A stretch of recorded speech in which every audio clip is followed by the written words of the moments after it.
ഫെബ്രുവരി 14 Valentine ദിനത്തിൽ ബുള്ളുകൾക്ക് data patterns ഓഹരികളോട് തോന്നിയ പ്രണയം ഇന്ന് സർവകാല നേട്ടത്തിലേക്കാണ് എത്തിച്ചിരിക്കുന്നത്. ഇൻട്രാഡേയിൽ ഓഹരികൾ 10% നേട്ടം കൈവരിച്ച് 3080 എന്ന പുതിയൊരു റെക്കോർഡിലേക്ക് എത്തി. ഇതോടെ ഫെബ്രുവരി 14 മുതലുള്ള സെഷനുകളിലായി 75% നേട്ടമാണ് ഡാറ്റ പാറ്റേൺസ് നിക്ഷേപകർക്ക് നൽകിയത്. ഇതിന്റെ പ്രധാന ചോദ്യം വരുന്നത് ഓഹരികളിൽ പ്രോഫിറ്റ് ബുക്കിംഗിന് സമയമായോ എന്നുള്ളതാണ്. ഡാറ്റ പാറ്റേൺസ് ഓഹരികളിൽ പ്രോഫിറ്റ് ബുക്കിംഗ് ഇൻട്രാഡേയിൽ തന്നെ ആരംഭിച്ചിട്ടുണ്ട്. മുന്നോട്ടേക്കും നിക്ഷേപകർ പ്രോഫിറ്റ് ബുക്കിംഗ് സാധ്യത മനസ്സിൽ കരുതേണ്ടതുണ്ട്.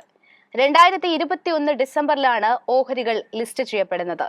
ലിസ്റ്റിംഗിന് ശേഷം ഇതുവരെയായി ശരാശരി 300%-ലധികം നേട്ടം ഓഹരികൾ നിക്ഷേപകർക്ക് നൽകിയിട്ടുമുണ്ട്.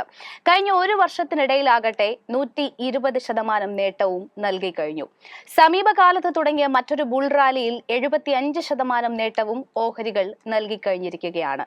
ചുരുങ്ങിയ സമയത്തിനുള്ളിലാണ് ഇത്തരമൊരു മുന്നേറ്റം നൽകിയതെന്നതും വളരെ ശ്രദ്ധേയമാണ്. സെപ്റ്റംബർ മുതൽ ആരംഭിച്ച കൺസോളിഡേഷനാണ് ഈ റാലിയിൽ ഭേദിച്ചത്. 2100 രൂപയുടെ പ്രധാന പ്രതിരോധം മറികടക്കാനായതോടെ 2485 രൂപയുടെ മുന്നേറ്റത്തിലേക്ക് ഓഹരികൾ കുതിക്കുകയും അവിടെ ഏതാനും ദിവസങ്ങളിൽ പ്രോഫിറ്റ് ബുക്കിംഗ് നേരിടുകയും ചെയ്തു. 3 ദിനങ്ങളോളം നീണ്ടുനിന്ന ആ പ്രോഫിറ്റ് ടേക്കിങ്ങിന് ശേഷം ഇൻട്രാഡേയിലെ നേട്ടങ്ങൾക്കിടക്കമുള്ള 3 സെഷനുകളിലായി 25% നേട്ടം നിക്ഷേപകർക്ക് നൽകിയിട്ടുള്ള ഒരു ഓഹരി കൂടിയാണ് ഡാറ്റ പാറ്റേൺസ്. ഡെയിലി ചാർട്ടിൽ പ്രധാന മൂവിംഗ് ആവറേജുകൾക്ക് മുകളിൽ ശക്തമായ വ്യാപാരമാണ് ഓഹരികൾ നിലവിൽ നൽകുന്നത്.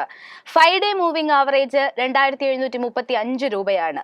10-ഡേ മൂവിംഗ് ആവറേജ് 2546 രൂപയും 20-ഡേ മൂവിംഗ് ആവറേജ് 2343 രൂപയുമാണ്. പ്രധാന മൊമെന്റം ഓസിലറേറ്റർ സൂചിക റിലേറ്റീവ് സ്ട്രെങ്തൻ ഇൻഡെക്സ് ഓഹരികൾ ഓവർബോട്ട് സ്റ്റേജിലേക്ക് എത്തിയതായി സൂചിപ്പിക്കുകയും ചെയ്യുന്നു. പ്രധാന ഫിബനാക്കി റിട്രേസ്മെന്റ് ലെവലുകളായ 2576, 2420 എന്നിവ സപ്പോർട്ടും നൽകിയേക്കാം. ഓഹരികളുടെ മുന്നേറ്റത്തിന് അടിത്തറ പകർന്നത് മൂന്നാം പാദ പ്രകടനവും മറ്റ് ഫണ്ടമെന്റൽ ഘടകങ്ങളുമാണ്. മൂന്നാം പാദത്തിൽ ഡാറ്റ പാറ്റേൺസിന്റെ വരുമാനം വാർഷികാടിസ്ഥാനത്തിൽ 25% ഉയർന്നു. ടോപ്പ് ലൈൻ ഉയർച്ചയ്ക്ക് ഊർജം പകർന്നത് പ്രൊഡക്ഷൻ വരുമാനത്തിലെ 32% നേട്ടവും ഡെവലപ്മെന്റ് വരുമാനത്തിലെ 16% നേട്ടവുമാണ്. മൂന്നാം പാദത്തിൽ ലഭ്യമായ മൊത്തം ഓർഡറുകളിൽ 55% ഡെവലപ്മെന്റ് വിഭാഗത്തിൽ നിന്നും 45% പ്രൊഡക്ഷൻ വിഭാഗത്തിൽ നിന്നുമാണ്. കഴിഞ്ഞ മൂന്നാം പാദത്തിൽ 20% ഒരു സംഭാവന മാത്രമായിരുന്നു ഡെവലപ്മെന്റ് വിഭാഗം നൽകിയിട്ടുണ്ടായിരുന്നത്. അതേസമയം പ്രൊഡക്ഷൻ വിഭാഗത്തിലേക്ക് വന്നു കഴിഞ്ഞാൽ 78% ഓർഡറുകളും കരസ്ഥമാക്കിയിട്ടുണ്ട്.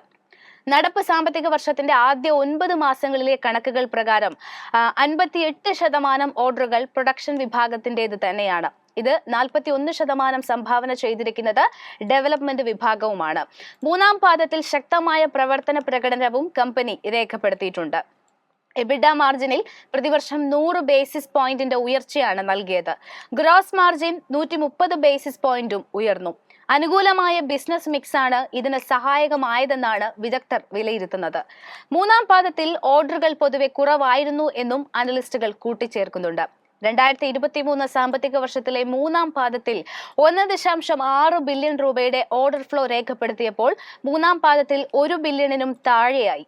അതേസമയം ഇന്ത്യയിലെ എയ്റോസ്പേസ്, ഡിഫൻസ്, ഇലക്ട്രോണിക്സ് മേഖലയിലെ പ്രമുഖരായ ഡാറ്റ പാറ്റേൺസ് തനത് വിഭാഗത്തിലെ വലിയൊരു വിപണി വിഹിതം നേടുമെന്നാണ് ബ്രോക്കറേജായ മോത്തിലാൽ ഒസ്വാൾ സൂചിപ്പിക്കുന്നത്. അടുത്ത ഏതാനും ചില പാദങ്ങളിലായി 6 മുതൽ 8 ബില്യൺ രൂപ വരെ മൂല്യമുള്ള ഓർഡറുകളാണ് കമ്പനി പ്രതീക്ഷിക്കുന്നതും.